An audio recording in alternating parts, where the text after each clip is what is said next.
श्री देवर्षि नारद जी कहते हैं, मनीषितम ही प्राप्नोति चिंतयन मधुसूदनम एकांत भक्ति सततम नारायण परायण। भगवान जब कृपा करते हैं तो अपनी एकांत भक्ति प्रदान करने के लिए अपने एकांतिक प्रेमियों का संग देते हैं। नाथ कृपा ही को पंथ चितवत दीन हो दिन रात, होई धो के काल दीन दयाल जान न जात। रात दिन केवल प्रभु की कृपा की बाट जो होने वाले को भगवत महाप्रेमी इनका संग मिलता है। जो रात दिन भगवान की कृपा की बाट, प्रभु मैं तो अज्ञानी नीच अधम हूं, मुझे पता नहीं आपकी कैसे प्राप्ति होगी, अब आप ही कृपा करो। तो भगवान ऐसे संतों से जोड़ देते हैं। जब भारी व्याकुलता होती है, मुमुक्षुता होती है या भगवत प्राप्ति की चाह होती है, मनीषितम ही प्राप्नोति चिंतन मधुसूदनम एकांत भक्ति सततम नारायण परायणा। देवर्षि नारद जी कहते हैं कि मनीषियों की कृपा से, संतों की कृपा से एकांतिक भक्ति का परिचय मिलता है, जो प्रभु का एकांतिक चिंतन होता है। यद दुर्लभम यद प्राप्यम मानुषो यन्न गोचरम तदप्य प्रार्थितो ध्यातो ददाति मधुसूदना। जो दुर्लभ है, अप्राप्य है, वो संतों से प्राप्त किया जाता है। संतों के पास जाकर भोगों की याचना करना, रोग निवृत्ति की बात करना, कामनाओं की पूर्ति होना या वोट आदि के लिए बात करना, ये बहुत व्यर्थ की बातें हैं। ये आपका व्यवहारिक विषय, आप इसको देखिए। आप संतों के पास जाइए परम पद प्राप्ति के लिए, भगवत प्राप्ति के लिए, ईश्वर निरंतर चिंतन करते हुए कैसे हमको स्वीकार करे, इस बात के लिए जाइए। जो दुर्लभ है, यद दुर्लभम यद प्राप्यम मनुष्यो यन्न गोचरम, जहां मन की कल्पना भी नहीं पहुंच सकती है, भावना भी नहीं पहुंच सकती है, ऐसे भगवान के ध्यान, ऐसे भगवान के स्मरण का अधिकार भगवत प्रेमी महात्माओं के संग से प्राप्त होता है। हृदय कृत्वा तथा कामान अभीष्टम द्विज पुंगवाह, एकम नाम जपेद्यस्तु तत्कामान वाप्नुयात्। जो हृदय में कामनाएं भी रखते हैं भोगों की, यदि वो मेरी बात पर श्रद्धा कर ले कि एकमात्र नाम जप पर ध्यान दे, सारी कामनाओं की पूर्ति हो जाएगी। पहले नाम जप तुम्हारे दुख को प्रदान करने वाले पापों को भस्म करेगा। यदि आप चाहते हैं कामना की पूर्ति, कामना की पूर्ति होगी। यदि आप कामना की पूर्ति ना चाहें तो भगवत प्राप्ति करा देगा नाम जप। यद भ्रू नर्तन वार्तिन्यो सिद्ध्योष्टौ नृपात्मज, तमाराध्य श्रीकेश मपवर्गोप्य दूरतः। आठों सिद्धियां जिनके नाम में विराजमान हैं, वशीभूत हैं। आप राधा राधा राधा राधा नाम जप करके देखो, आप देख लो, मान लो हमारी बात, जो चाहोगे प्राप्त हो जाएगा। भ्रूभंग मात्र से जिनकी सृष्टि का सृजन, पालय और लय होता है, सृजन होता है, पालन होता है और लय होता है, ऐसे भगवान को अधीन करने की सामर्थ्य एकमात्र नाम में है। ऋषिकेश भगवान की आराधना, मोक्ष, प्रेम जो चाहोगे प्राप्त हो जाएगा। नाम नाम जप करो। यश्च रामम न पश्येतु यम ही रामो न पश्यति, निंदिता सा भवे लोके स्वात्माप्येनम विगर्हति। धिक्कार है उसके जीवन को जिसने भगवान की तरफ नहीं देखा। धिक्कार है उसके जीवन को जिसको भगवान ने कृपा करके नहीं देखा। मन क्रम वचन छाण चतुराई, तो भजत कृपा करी है रघुराई। अर्थात उसका जीवन व्यर्थ है जिसने नाम जप नहीं किया। सम्याग आराधितो विष्णु किम न यच्छति देहिनाम, ते धन्याः कृत पुण्यास्ते तेषां च सफलो भवः। यैर्भक्त्या हृद आराधितो विष्णु हरि सर्व सुख प्रदः। यदि भगवान श्री हरि की आराधना नहीं की तो ये देहधारी जीव तेरी दुर्दशा होगी। जैसे जानवर को लाठी से मारा जाता है, ऐसे देखा मारते हुए वृद्धों को, भ्रमण में देखा है, सब दृश्य देखे। वही तुम्हारा कर्म तुम्हारे बच्चे की बुद्धि में बैठकर तुमको दंड दे रहा है। तुमने हरि का भजन नहीं किया ना, पूरा जीवन व्यर्थ किया ना, पापाचरण के उसी बेटे के लिए, उसी परिवार के लिए, वही तुम्हें कष्ट देगा। मान लो ये शास्त्र आज्ञा हो रही। जिसने भगवान श्री हरि की आराधना नहीं की, मंदोदरी छाती ऐसे रावण की पीठ के कह रही, रामो विमुख असहाल तुम्हारा, रहा न को कुल रोव निहारा। भगवान से विमुख होने पर तुम्हारा ऐसा हाल हो गया। देखो भगवान का आराधना का स्वरूप देखो। विभीषण जी अपमानित किए जा रहे दरबार में, और भगवान के शरण में जाते हैं तो उसी दरबार के अधिपति, लंकाधिपति बनकर बैठ जाते हैं। जो संपत्ति शिव रावण ही दीन दिए दसमात, सोई संपदा विभीषण सकुच दीन रघुनाथ। कैसे कृपालु हमारे प्रभु श्री हरि हैं। जो देहधारी भगवान का भजन नहीं करता, दुर्गति ही दुर्गति है, पक्का दुर्गति है। सर्वव्यापी श्री हरि की आराधना जिसने किया उसका जीवन धन्य हो गया। इसलिए मान लो जीवन का परम लाभ धन्य करना, जीवन का नाम जप करना है। चाहे जैसी परिस्थितियों में, क्या पैसा लगता है, राधा राधा राधा, इसमें कौन सी आपकी बहुत सी बड़ी मेहनत लगती है। राधा राधा राधा नाम जपने में क्या जाता है आपका, सब कुछ प्राप्त हो जाएगा। ध्यान रखना। कल एक 28-30 वर्ष की अवस्था ठाकुर जी को लिए हुए, स्वस्थ शरीर, आंखों से अश्रु प्रवाह, कह रहे थे ऐसी कृपा हमारे ऊपर क्यों हुई, मैंने तो कुछ ऐसा नहीं किया, बहुत ही गलत आचरण करने वाला, और आज ठाकुर जी को मैं जी नहीं सकता इनके बिना।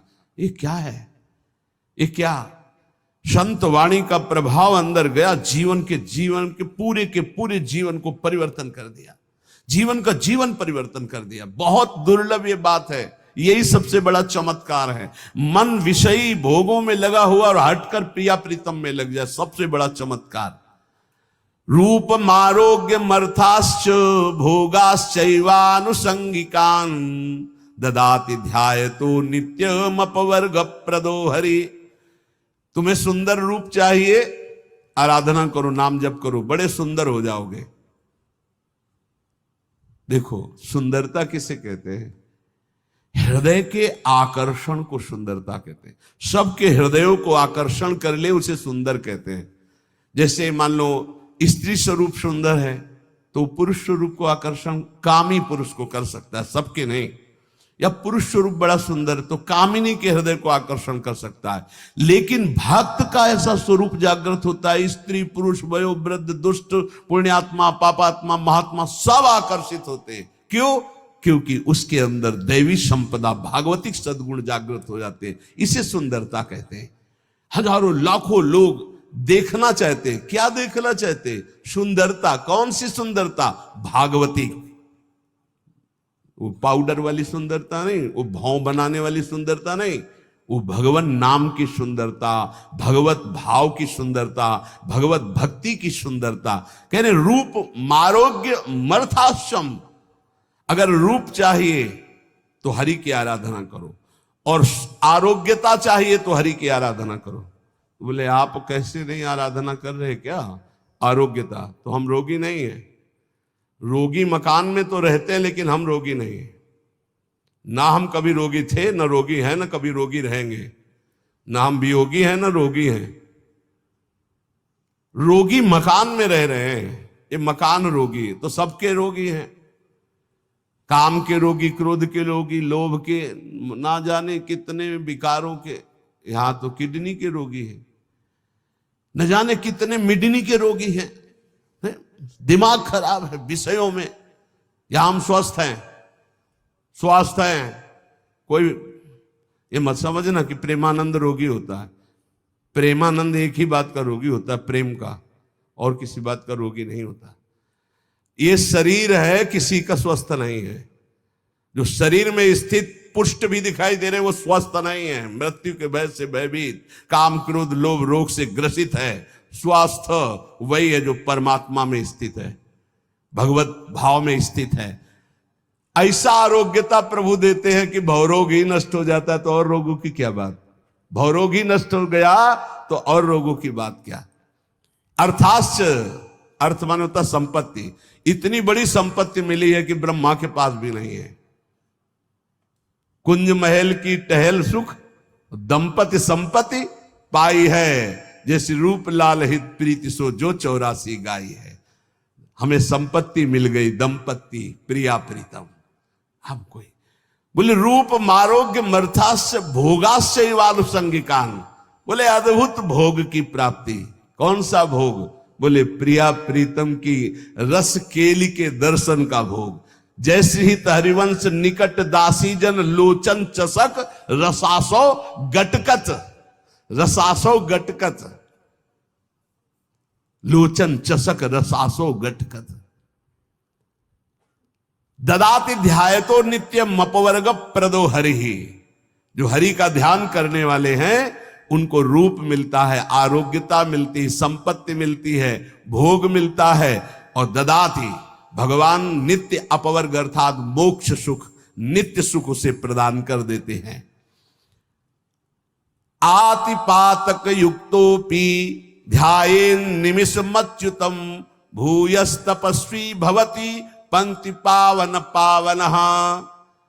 यदि एक क्षण भी ऐसी स्थिति हो जाए कि शरीर का भाव भूल जाए और भगवदाकार वृत्ति, एक क्षण भी, तो इतना महान हो जाता है कि जन्म जन्मांतरों के सारे पाप नष्ट हो जाते हैं और वो पंक्ति के पंक्ति को निष्पाप कर सकता है। अगर एक क्षण भी अतिपातक युक्तोपि ध्यायेन निमिष मच्युत, एक निमिष भी, इतने देर के लिए यदि तन्मय हो गया प्रिया प्रीतम में, प्रभु में, एक निमिष भर के लिए शरीर को भूल गया, उसमें इतनी सामर्थ्य। तभी तो एक बार गुरुदेव भगवान ने कहा था, रसिक जन जो 5 मिनट में भजन कर लेते हैं, साधक 24 घंटे उतना भजन नहीं कर सकता 5 मिनट में। वो यही जो यहां लिखा है, एक निमिष में। भूयस तपस्वी भवत, उससे बड़ा कोई तपस्वी भूमंडल पे नहीं, जो एक पल के लिए भगवान में डूब गया। डूबना, हम तो कहते डूबते क्या है, या तो उठा के फेंक दिया जाता है प्रेम समुद्र में। ऐसी कृपालुता यहां की सखियों की है। जिसके कान में भगवान का नाम नहीं पड़ा, कीर्तन नहीं पड़ा, कथा नहीं पड़ी, तो बोले स्विड्वराहोष्ट खरई संस्तुतः पुरुषः पशु नयत कर्ण पथो पेतो जातु नाम गदाग्रजः। जिसके कानों में भगवान नाम नहीं पड़ा, भगवत चर्चा नहीं पड़ी, तो बोले वो नर पशु है, नर पशु, मनुष्य रूप में पशु है। वो कुत्ता है, वो विष्ठाभोजी सुअर है, वो ऊंट है, वो गधा है, ऐसा वर्णन करें। स्विड वराहोष्ट खरई है, स्विड वराहो खरई गधा, स्वान कुत्ता, ऊंट। क्यों? क्योंकि भगवान से विमुख है, तो बोझा ढो रहा है संसार का केवल गधे की तरह, कुत्ते की तरह। जैसे कुत्ता इस भोग से उस दरवाजे में खाने, ऐसे ही भोगों में भटक रहा है केवल। जैसे ऊंट है ना, कांटे की वस्तुएं खाने में बहुत अच्छा लगता है, ऐसे ही गंदे विषयों को भोगने में केवल अच्छा समझता है। जिसके कानों में भगवत चर्चा नहीं गई, जिसने अपनी जबान से भगवान नाम कीर्तन नहीं किया, वो पशु से भी गया गुजरा है। मनुष्य के कान बने हुए भगवत चर्चा सुनने के लिए, जबान मिली हुई है भगवत प्राप्ति के लिए। खूब नाम जप करे, नाम कीर्तन करे। कृपन देई पाई परो बिनु साधे सिद्धि होई, सीतापति सन्मुख समुझ जो की जय शुभ सोई। इसलिए मेरी बात मानो, पाए पर जाओ भगवान के, अर्थात भगवान की शरण में हो जाओ, सारी सिद्धियां अपने आप आ जाती शरणागत के हृदय में। ये बात मान लो, मान लो, तुम्हारे किए नहीं होगा, प्रभु की शरण में हो जाओ। राम ही डरु करु राम सु ममता प्रीति प्रतीति, तो तुलसी निरुपदि राम को भय हारे हूं जीती। यदि भगवान का तुम्हारे हृदय में डर हो गया कि सर्वत्र भगवान मुझे देख रहे हैं, मैं कहां पाप करूं, कोई जगह ऐसी नहीं जहां मुझे भगवान नहीं देख रहे। तो बोले अगर ये प्रभु का डर आ गया और प्रभु की शरण में हो गए तो हार भी जाओगे तो जीता देंगे भगवान, हार भी जाओगे तो जीता देंगे। तुलसी निरुपति राम को भय हारे हो जीत, हार भी गए तो जीत जाओगे। इनका स्वभाव है जन अवगुण प्रभु मान न काऊ, दीन बंधुवती मृदुल स्वभाव। ऐसा स्वभाव कि एक बार शरण में हो गए तो तुम्हारा नाश नहीं होने देंगे, चाहे जितना पतित हो जाओ वो तुम्हारा उद्धार करके ही छोड़ेंगे, वो पतित पावन है। वेद पुराण संत मत एहू, सकल सुकृत कर फल राम सनेहू। समस्त साधना का फल है प्रभु के नाम में प्रेम हो जाए, प्रभु के चरणों में प्रेम हो जाए। इसलिए विनिश्चितम बदामि तेनान्यथा वचांसि में हरिम नरा भजन्ति एति दुस्तरम तरन्ति ते। मैं तुम्हें सब शास्त्रों का निश्चित सिद्धांत बता रहा हूं, मेरी बात झूठ मत मानना। जो हरि का भजन करते हैं उस समस्त दुखों से, भव सागर से पार हो जाते हैं। और हरि का भजन उसी के हृदय में होता है जो हरिजनों से प्रीति करता है, हरि भक्तों से प्रीति करता है। भगवान ने भी श्री अर्जुन जी को जब बताया कि द्रव्य यज्ञ, स्वाध्याय यज्ञ, ब्रह्म यज्ञ, भगवद अर्पण यज्ञ, ये सब यज्ञ हैं।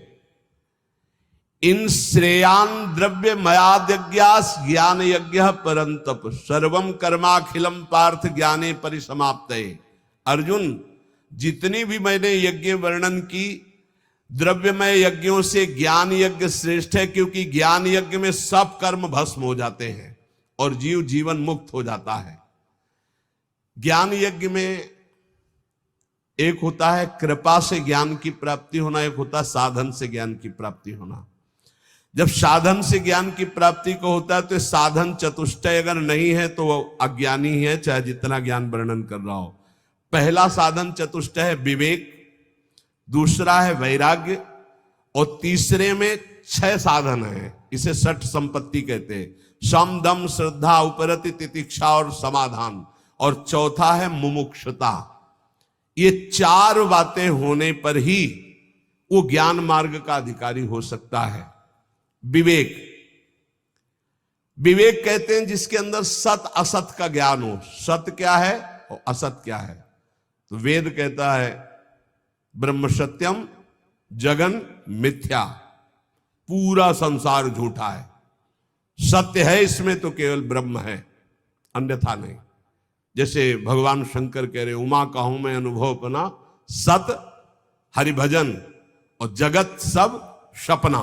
सपने की तरह मिथ्या, जैसे स्वप्न में कुछ भी सत्य नहीं होता, ये जगने पर पता चलता है, ऐसे ही संसार में भगवान के सिवा कुछ सत्य नहीं है। ये तब पता चलेगा जब तुम्हारे अंदर ज्ञान प्राप्त हो जाएगा, ज्ञान जागृत होगा। पहला है विवेक, सत असत का ज्ञान हो जाना, इसे विवेक कहते हैं। दूसरा है वैराग्य। वैराग्य का तात्पर्य है लोक परलोक के समस्त भोगों से भोगने की इच्छा का त्याग, भोग में सुख बुद्धि का त्याग, समीप भोग होने पर भोगने की न इच्छा होना, इसे वैराग्य कहते हैं। अब षट संपत्ति का वर्णन, बोले षट संपत्ति में सम, मन को इंद्रियों के विषयों से हटाकर अपने लक्ष्य में लगाना, उसे सम कहते हैं। और इंद्रियों को विषयों से हटा करके लक्ष्य पर स्थित कर देना, उसे दम कहते हैं। इंद्रिय और मन पर विजय प्राप्त करने को समदम कहते हैं। सम और दम। फिर श्रद्धा, शास्त्र और गुरु के वचनों में बिल्कुल ज्यों का त्यों विश्वास हो जाना, उसे श्रद्धा कहते हैं। फिर उपरति, उपरति कहते हैं जैसे हमारे अंदर भोगने की इच्छा है पर मैं भोगूंगा नहीं क्योंकि भगवत प्राप्ति करनी, इसे कहते हैं त्याग। भोग सामग्री है पर भोगने की इच्छा ही नहीं, इसे कहते हैं वैराग्य। पर कोई भोग सामग्री है ऐसा बोध ही न रह जाना, इसे उपरति कहते हैं। ज्ञान प्राप्ति के लिए त्याग वैराग्य से बढ़कर उपरति की आवश्यकता है। उपरति, वृत्तियों का किंचन मात्र भी कोई भोग है ऐसा ज्ञान न रह जाना, उपरति कहते हैं। भोग है ऐसा ज्ञान ही न रह जाना। और तितिक्षा, सर्दी गर्मी, मान अपमान, निंदा स्तुति, इन सब को समान भाव से सह जाना तितिक्षा कहते हैं। और समाधान, चित्त का शंका रहित होकर परमात्मा तत्व में स्थित हो जाने का नाम समाधान है। चित्त का समाधान हो जाना, अब कोई प्रश्न नहीं, कोई शंका नहीं। और चौथा है मुमुक्षुता, अब मैं मुक्त होना चाहता हूं, मुझे अब संसार से मुक्त होना। ये चार हो और फिर उसे किसी महापुरुष का संग मिले तो भगवान कह रहे तद्विद्धि प्रणिपातेन परिप्रश्नेन सेवया उपदेक्षन्ति ते ज्ञानम ज्ञानिनस्तत्वदर्शिनः। अब उस उपासक को जो मुमुक्षु है, जो संसार से मुक्त हो जाना चाहता है, वो संत के पास जाए। भगवान की कृपा से संतों का परिचय मिल जाता है। जब किसी महापुरुष के समीप जाए तो पहली बात ये समझ ले कि तुम्हारी श्रद्धा से ही कल्याण होने वाला है। उनके समीप तुम्हारी जितनी जोर की श्रद्धा उन पर होगी उतना ही आपके ऊपर प्रभाव पड़ेगा। श्रद्धा की कमी होने के कारण संत के पास जाने पर भी महापुरुष जो उसे उपदेश दे रहे हैं वो अपना कल्याण नहीं कर पाएगा। अगर श्रद्धा जोर की है तो कल्याण हो जाएगा, मतलब आपकी श्रद्धा पर टिका हुआ है आपका कल्याण। वो संत महापुरुषों की वाणी तभी प्रभाव डालेगी जब आपके ऊपर प्रथम हृदय श्रद्धा जो करे, आचार्य जन जाय अनुसरे जहां जहां हरिवंश के। श्रद्धावान लभते ज्ञानम। अगर श्रद्धा में कमी है तो देखो दुर्योधन को भगवान समझा रहे हैं, लेकिन क्या समझ आई? क्या श्रद्धा में कमी इसलिए नहीं, भगवान समझा रहे हैं तो नहीं समझ में आई, नहीं कल्याण हुआ उसका। वो भगवान से कह रहा आप 5 गांव की बात कर रहे हो, मैं सुई की नोक भर नहीं दूंगा बिना युद्ध के। और भगवान बात कर रहे हैं, भगवान से कह रहा कि आप जानते हो कि आप ही धर्म को जानते हो, मैं धर्म को नहीं जानता। मैं जानता हूं, मैं जानता हूं, जानामि धर्मम न च मे प्रवृत्ति, मेरी प्रवृत्ति नहीं है, मैं जानता हूं धर्म को। भगवान की एक बात भी नहीं मानी। ऐसे ही कह रहे ज्ञानी महापुरुष के समीप तुम्हारी श्रद्धा जितनी अधिक होगी उतना लाभ होगा। इसलिए सबसे पहले कह रहे तद्विद्धि प्रणिपातेन, वो तत्वदर्शी तत्व ज्ञान प्राप्त महापुरुषों के पास जाकर के उनको पहले साष्टांग दंडवत करो। प्रणिपातेन, साष्टांग का तात्पर्य होता है मैं आपकी आज्ञा के अनुसार चलूंगा, मैं आपका शरणागत हूं। पूरा ऐसे हाथ उठा के, जब हम साष्टांग जब करते हैं तो ऐसे करते हैं, हाथ उठाते हैं, फिर हाथ जोड़ते हैं, फिर लेट जाते हैं, उसे साष्टांग दंडवत करते हैं। प्रणिपातेन, ज्ञान की प्राप्ति के लिए संत स्वरूप सदगुरु के पास जाकर उन्हें साष्टांग दंडवत प्रणाम करे, अर्थात नीचवत सेवेत सदगुरुम। सदगुरु का सेवन अपने को सबसे नीच समझकर किया जाता है। अपने शरीर से गुरु का कभी निरादर तिरस्कार ना होने पाए, इसलिए जब गुरुदेव सामने हो तो नम्र हाथ जोड़कर सरलता पूर्वक उनके सामने पेश हो। जिज्ञासु मुमुक्षु उपासक को चाहिए कि उन गुरुदेव भगवान को सेवा के द्वारा प्रसन्न कर ले। अपने आप को उनकी आज्ञा के अधीन करना ही उनकी प्रसन्नता है। इसीलिए भगवान कह रहे सेवया, पहले प्रणिपातेन फिर सेवया। वैसे सेवा शब्द से तत्काल बुद्धि सबकी आती है कि वस्तु पदार्थ हाथ पैर दबाना ये सब गुरु सेवा के अंतर्गत। इसका मतलब गुरु सेवा केवल यही नहीं है, सेवा का एक बाहरी अंग है। गुरुदेव को अपना शरीर प्रिय नहीं जितना उनके वचन प्रिय, सिद्धांत प्रिय है। जो उनके शरीर की सेवा करे और सिद्धांत की अवहेलना करे तो कभी सेवा नहीं मानी जाएगी। और यदि शरीर सेवा ना मिले और केवल उनके हम सिद्धांत का पालन कर रहे हैं तो गुरु प्रसन्न हो जाएंगे, गुरु की सेवा बन गई। संत महापुरुषों की सबसे बड़ी सेवा है उनकी आज्ञा के अनुसार अपना जीवन बना लेना। सुन लीजिए, भगवान की बात है। संत महापुरुषों की सबसे बड़ी सेवा, गुरुजनों की सबसे बड़ी सेवा उनकी आज्ञा का पालन करना। फिर कह रहे हैं परिप्रश्नेन। परिप्रश्नेन सरलता पूर्वक अभिमान रहित होकर केवल भगवत संबंधी प्रश्न करने चाहिए संत और गुरुजनों से। केवल परमात्म तत्व संबंधी प्रश्न करने चाहिए। जिज्ञासु भाव से सरलता पूर्वक नम्रता पूर्वक प्रश्न करना चाहिए। अपनी विद्वता दिखाने के लिए या गुरुदेव की विद्वता देखने के लिए प्रश्न नहीं करना चाहिए, इससे अपराध लगता है। तद्व ज्ञानार्थ सा गुरु मेवा भी गच्छेत समित पाणी श्रोत्रियम ब्रह्मनिष्ठम। हम ज्ञान प्राप्ति के लिए सदगुरुदेव के समीप जाते हैं, संत के समीप जाते हैं, विनय पूर्वक पत्र पुष्प कुछ हाथ में भेंट लेकर समिधा उनके चरणों में अर्पित करके। कैसे? श्रोत्रियम ब्रह्मनिष्ठम, ये दोनों होने चाहिए, तभी गुरु बनाना चाहिए। कई लोगों ने एकांतिक में प्रश्न किया कि गुरु कैसे होने चाहिए, तो इसमें भगवान बता रहे श्रोत्रियम ब्रह्मनिष्ठम। श्रोत्रियम संपूर्ण शास्त्रों का ज्ञान, ब्रह्मनिष्ठम परा तत्व, ब्रह्म तत्व में स्थिति प्राप्त।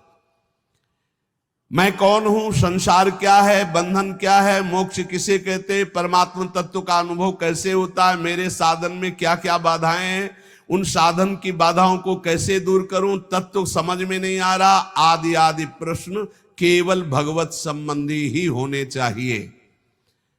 भगवान ने कहा ज्ञानिनस तत्वदर्शिना, ज्ञानी और तत्वदर्शी। ज्ञानी कहते शास्त्रों का ज्ञान होना, तत्वदर्शी माने तत्व का बोध होना, तत्व का दर्शन साक्षात्कार किए होना। अगर तत्वदर्शी ज्ञानी महापुरुष नहीं है तो हमारा काम नहीं बन पाएगा। कैसे? ज्ञानी है पर तत्वदर्शी नहीं है तो उनके खोखले वचन होंगे, बोध नहीं है। अब तत्वदर्शी है, श्रोत्री नहीं है, तो अनुभव की बात शब्दों में कैसे बता पाएंगे? शास्त्रों का ज्ञानी नहीं, शास्त्रों के शब्दों की बात बोलने का तरीका ही नहीं पता, तो अपनी बात वो नहीं कह पाएंगे। इसीलिए प्रबुद्ध जी ने भी नौ योगेश्वरों में 11 स्कंद में कहा सदगुरु कैसे होने चाहिए। बोले वेदों के पारगामी विद्वान और परब्रह्म तत्व के अनुभव। वही यहां कह रहे श्रोत्रियम ब्रह्मनिष्ठम, श्रोत्री शास्त्रों का सम्यक ज्ञान और ब्रह्मनिष्ठ ब्रह्म तत्व का बोध प्राप्त किए हुए।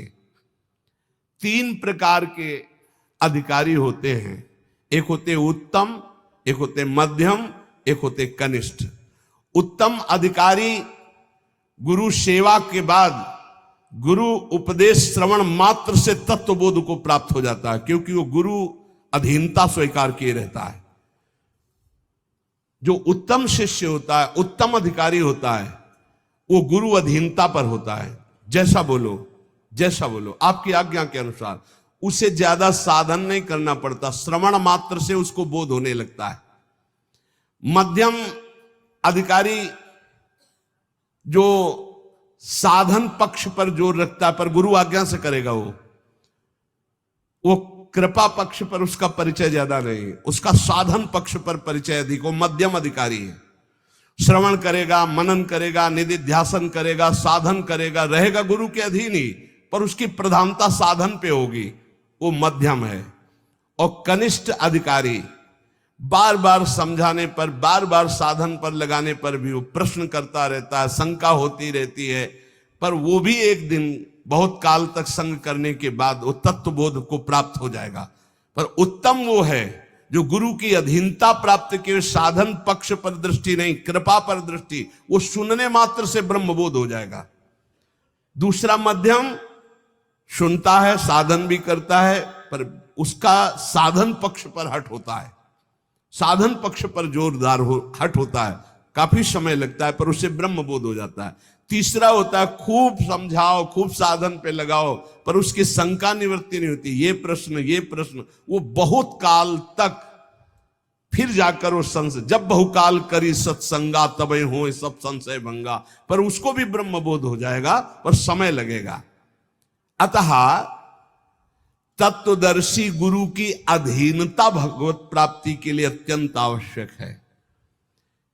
शिष्य की हर शंका का समाधान गुरु पर विशेष श्रद्धा होने पर हो सकती है।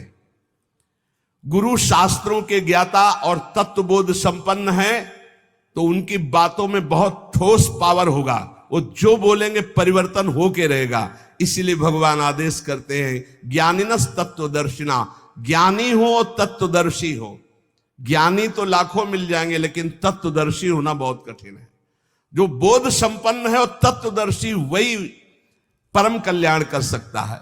उपदेक्षंत ते ज्ञानम, ऐसे महापुरुषों के सामने साष्टांग दंडवत करके, उनकी सेवा शुश्रूषा करके, सरलता पूर्वक प्रश्न करने पर वे तुझे उपदेश करेंगे तत्व ज्ञान का। अगर भगवत प्राप्ति की भूख जग जाए तो सरलता पूर्वक भगवत प्राप्ति हो जाए, पर भूख नहीं जग रही भगवत प्राप्ति की, भोगों की भूख है। सुन सुना के भगवान के मार्ग में चल रहे हैं। जब किसी संत महापुरुष का विशेष भाव से आश्रय ले लिया जाता है, मेरे प्राण, मेरे जीवन, मेरे सब कुछ, तब भूख जग जाती है। पक्का संत संग का फल होगा कि हर क्षण आपके हृदय से निकलने लगेगा, मुझे भोग नहीं चाहिए, मुझे संसार नहीं चाहिए, मुझे भगवत प्राप्ति करनी, मुझे संयम से रहना है, मुझे भोगों का चिंतन भी नहीं करना है। ये अपने आप आने लगेगा, उनके संग का प्रभाव अपने आप आने लगेगा। उपदेक्षन्ति, जब कोई संत उपदेश कर रहे हो तो चुप सुनो, ज्यादा बोलने की जरूरत नहीं, बीच बीच में ऐसे नहीं, उनकी पूरी बात हो जाने दो, पूरा मनन करो, फिर उसमें अगर कोई शंका है तो फिर हाथ जोड़कर निवेदन करो। ऐसे लोग कभी कभी बात करते हैं जैसे कर्जा लेने वाले से बात नहीं करते, ऐसे संतों से ऐसे बात की जाती है। ऐसा क्यों, फिर ऐसा क्यों? नम्रता, सरलता। अगर विनम्रता नहीं तो प्रश्न का उत्तर ही तुम समझ नहीं पाओगे। संतों से कैसे प्रश्न करे? भगवान कह रहे, प्रणाम करके, सेवा शुश्रूषा करके, विनम्रता पूर्वक, और जो वो बोले उसे हृदय में मनन करो। ये केवल मनोरंजन का विषय नहीं कि आए एकांतिक प्रश्न किए, सुना। कुछ लोग तो आते हैं वीडियो बनवाने, पता चलता है कि आप वीडियो बनवाने आए हो या तत्व ज्ञान प्राप्त करने आए हो या भक्ति प्राप्त करने आए हो। एकांतिक का मतलब केवल भगवत प्राप्ति, केवल भगवत प्राप्ति। अगर भगवत प्राप्ति जनित प्रश्न नहीं है तो फिर उसका कोई लाभ नहीं। संतों के पास जाओ, उपदेक्षन्ति, वो जब उपदेश कर रहे हैं तो उसका बोध प्राप्त करो, भगवत मार्ग में चलो। यज ज्ञात्वा न पुनर्मोहो मेवं यास्यसि पांडव, येन भूतान्य शेषेण द्रक्ष्यस्यात्मन्यथो मयि। अपने वैभव, पद, इनका परिचय देने संतों के पास नहीं जाया जाता। आप बात समझो, इनका परिचय न, परम पद का परिचय लेने जाया जाता है संतों के पास। यही अब दुर्भाग्य हो रहा है। तो हमें लगता है कि संसार की पद प्रतिष्ठा तो बहुत ही है, अगर संतों के पास जाए तो परम पद प्राप्ति की जनित प्रश्न करे, वैसी भावना से जाए तो लाभ मिले, नहीं तो काहे को समय बर्बाद करोगे, अपना भी और संतों का। कुछ लाभ नहीं मिलने वाला। संतों के पास तभी लाभ मिलेगा जब अनंत भगवान से संबंध रखकर जाओगे, नहीं तो नहीं मिलेगा, अपराध बन जाएगा। संतों का संग भगवत प्राप्ति के लिए, संतों के यहां प्रश्न भगवत तत्व के ज्ञान के लिए, ये सांसारिक विजय के लिए मत मांगो। सांसारिक विजय के लिए आपका आचरण है, आपका आचरण। आप किसी पद पे हो, आप किसी अधिकार पे हो, हमारी जनता ने आपको आपके पद पर अभिषिक्त करने की जो ठान ली, तो फिर आप बन जाओगे। और जनता को तुमने, अब आप कोई पदाधिकारी बन गए, जनता ने बनाया, 5 साल नगर गए ही नहीं, जानते ही नहीं उनकी समस्या क्या है, एसी रूम छोड़े नहीं। अब फिर जब आया तो फिर विजय श्री, तो ये संतों के आशीर्वाद से नहीं होगी, प्रजा के आशीर्वाद से होगी। जाओ नगर नगर जाओ, हमारे भारत के जिस क्षेत्र के तुम हो उस क्षेत्र में अपना परिचय दो, फिर देखो तुम्हें किस दृष्टि से देखते हैं। ये प्रजा ही वोट देकर तुम्हें बनाती है, तुम उनकी सेवा करो, इन्हें भगवान मानकर इनकी कामनाओं की पूर्ति का जो अधिकार तुम्हें मिला है वो करो, तो तुम इनके लाडले होगे, अपने आप विजय को प्राप्त हो जाओगे। इसमें संत आशीर्वाद की क्या जरूरत है। संत आशीर्वाद की जरूरत है। जितेंद्री बनो, मनोनिग्रही बनो, जय विजय में, पराजय में और महान उत्सव में समान भाव रख सको और राष्ट्र सेवा का भाव रख सको, तब तो बात समझ में आवे। भगवत भाव वाले संतों के पास केवल भागवतिक प्रश्न लेके जाओ तो यद ज्ञात्वा न पुनर्मोहो मेवम यास्यसि पांडव। वीर शिवाजी चक्रवर्ती सम्राट जैसा वैभव रखने वाले थे, छत्रपति कहा जाता था, छत्रपति शिवाजी। लेकिन जब संतों के पास जाते थे तो राजमद से अलग होकर साधारण बनकर नंगे पैर जाते थे, सर भी खुला, पादुका भी नहीं, अंगरक्षक केवल एक साथ, सब दूर राजवैभव, फिर जाके सत्संग करते थे। श्री तुकाराम जी के पास या बड़े बड़े महापुरुषों के पास या अपने गुरुदेव स्वामी समर्थ रामदास जी के पास बड़े बड़े महापुरुषों का संग कैसे किया जाता है, दैन्य होकर किया जाता है। यदि ज्ञात्वा न पुनर्मोह मेवम यास्यसि, भगवान कह रहे हैं जो संत जन उपदेश करते हैं, यदि उसका तूने अनुभव कर लिया तो तुम्हें कभी मोह नहीं होगा। मोह ही जन्म मरण का हेतु है, मोह ही बहुत दुख प्रदान करने वाला है। हे अर्जुन, जिस तत्व ज्ञान से येन भूत्यान शेषेण तू संपूर्ण प्राणियों को पहले अपने में और उसके बाद मुझ सच्चिदानंद घन परमात्मा में देखेगा, वो ज्ञान तुझे संतों से मिलेगा।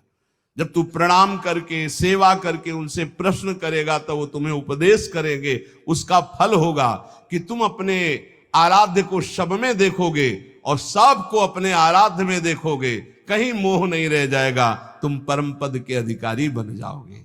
देखो, जीवन का लाभ संत समागम, प्रारंभ से अभी तक संत समागम का लाभ, नाम जप में प्रीति हो जाए, किसी से द्रोह ना हो, सब में अपने आराध्य देव बैठे, पक्का समझ लो। ये ढांचे अलग अलग हैं, इनमें ईश्वर एक ही सब में विराजमान है। विविध नाम रूप अलग अलग है, एक ही परमात्मा सब में विराजमान है। ये ज्ञान आपको नाम जप से मिलेगा, ये ज्ञान भगवत सेवा से मिलेगा, ये ज्ञान आप सब शरीरधारियों के प्रति हित की भावना से मिलेगा। खूब नाम जप करो, कोई नशा मत करो, अच्छे आचरण करो। परिवार और समाज की सेवा से बढ़कर के कोई और भगवत सेवा नहीं है। इन्हीं में भगवान का दर्शन करते हुए इनकी सेवा करो तो तुम्हें भगवान